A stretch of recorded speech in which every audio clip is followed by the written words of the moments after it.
joined by my colleague Arvind Oja. Arvind, और क्या जानकारी मिल रही है, इन्वेस्टिगेशन कहाँ तक पहुँचा है? और हमें ये भी जानकारी मिल रही है कि जो ड्राइवर था I-20 में वो डॉक्टर मोहम्मद उमर है, जो कि वो तीसरा डॉक्टर था उस टेरर मॉड्यूल का। 2 डॉक्टर्स ऑलरेडी अरेस्ट हो चुके थे फरीदाबाद से और तीसरे डॉक्टर की तलाश जारी थी और वो डॉक्टर देखा गया है I-20 में। बिल्कुल, देखिए, और I-20 कार का जो सीसीटीवी फुटेज है वो एक्सेस किया है इंडिया टुडे ने, जिसमें साफ दिखाई दे रहा है कि जो इंसिडेंट के पहले I-20 कार रेड फोर्ट के आसपास एक ट्रैफिक जैम में जाती हुई दिखाई दे रही है और आगे जो ब्लैक कलर के मास्क लगाकर ड्राइव कर रहा है वो कोई और नहीं बल्कि फरीदाबाद जो टेरर मॉड्यूल का एब्सकॉन्डिंग टेररिस्ट था डॉक्टर उमर मोहम्मद, वो कार को ड्राइव कर रहा था।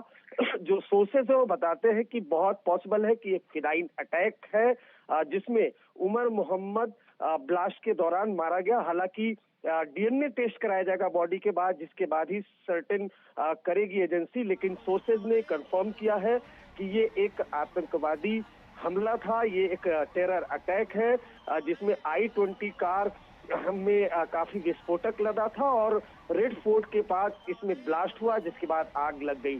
I-20 कार का ठीक बम धमाके के पहले का सीसीटीवी फुटेज इंडिया टुडे के पास है, जिसमें दिखाई दे रहा है कि जो डॉक्टर उमर मोहम्मद जो एब्सकॉन्डिंग टेररिस्ट था वो कार को ड्राइव कर रहा है, आगे ब्लैक कलर का मास्क लगाकर बैठा है और इस सीसीटीवी फुटेज में जो दिखाई दे रहा है उसके कुछ देर के बाद जोरदार बम धमाका होता है जिसमें कई लोगों की मौत हो जाती है। जी अरविंद, पहले ये पता चलना कि 2900 kg एक्सप्लोजिव्स रिकवर करे हैं एजेंसीज ने फरीदाबाद से, और उसके चंद घंटों बाद एक ब्लास्ट हो जाना रेड फोर्ट के पास इतने हाई सिक्योरिटी एरिया में। क्या इन दोनों का सीधा सीधा कोई लिंक कहा जा सकता है? बिल्कुल, लिंक स्टैब्लिश्ड हो गया है। इंडिया टुडे को टॉप इंटेलिजेंस के सोर्सेज ने कंफर्म किया है कि जो फरीदाबाद टेरर मॉड्यूल था उसका सीधा कनेक्शन रेड फोर्ट के बाहर जो बॉम्ब ब्लास्ट हुआ है उससे है।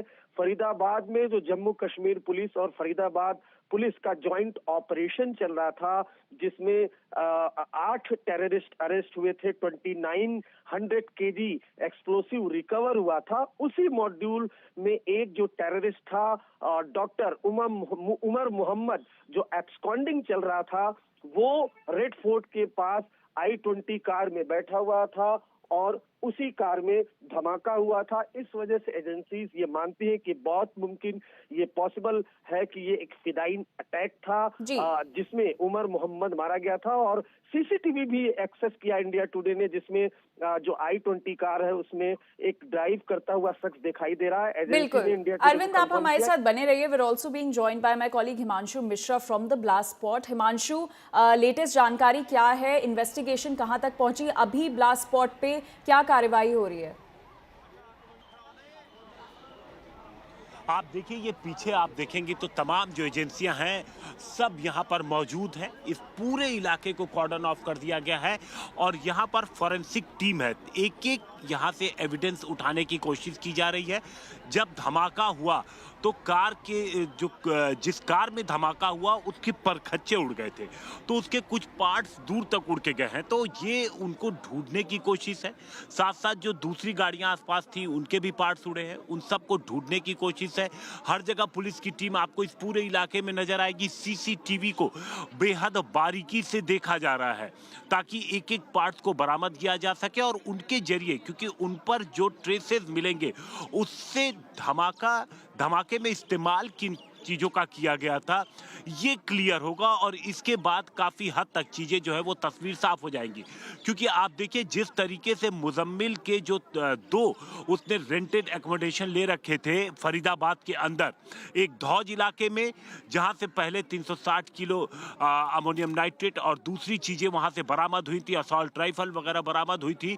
उसके बाद वहां से तकरीबन 4 किलोमीटर दूर जो फतेहपुर तगा गांव था वहां पर उसने रेंटेड एक एक्सप्लोडेशन लिया था, जहां से 2600 किलो के आसपास अमोनियम नाइट्रेट बरामद हुआ था। और उसके बाद ये जानकारी निकल करके सामने आई थी कि मुजम्मिल और अदील के साथ एक तीसरा डॉक्टर भी शामिल था जिसका नाम उमर है, और उमर की तलाश उसी वक्त से शुरू हो गई थी, क्योंकि मुजम्मिल को आप देखिए, मुजम्मिल 1 नवंबर को ही पकड़ा गया था, जबकि इसके बाद जो गिरफ्तारी हुई थी वो आदिल की हुई थी 6 नवंबर को। और इन दोनों के जब तार आपस में जुड़े और उनके पास से AK-47 और फिर असॉल्ट राइफल और इतने बड़े संख्या में विस्फोटक, आईईडी बनाने के तमाम मटेरियल जिसमें टाइमर और दूसरी चीजें इनके पास से बरामद हुए थे, तो उसके बाद से इनके इरादे काफी हद तक क्लियर हो गए थे। और दिल्ली के इतने करीब ये सारी चीजें ला करके जुटाई गई थी, जमा की गई थी, जिसके बाद एजेंसी इस इन्वेस्टिगेशन को आगे बढ़ा हिमांशु रही हमारे थी। साथ बने रहिए।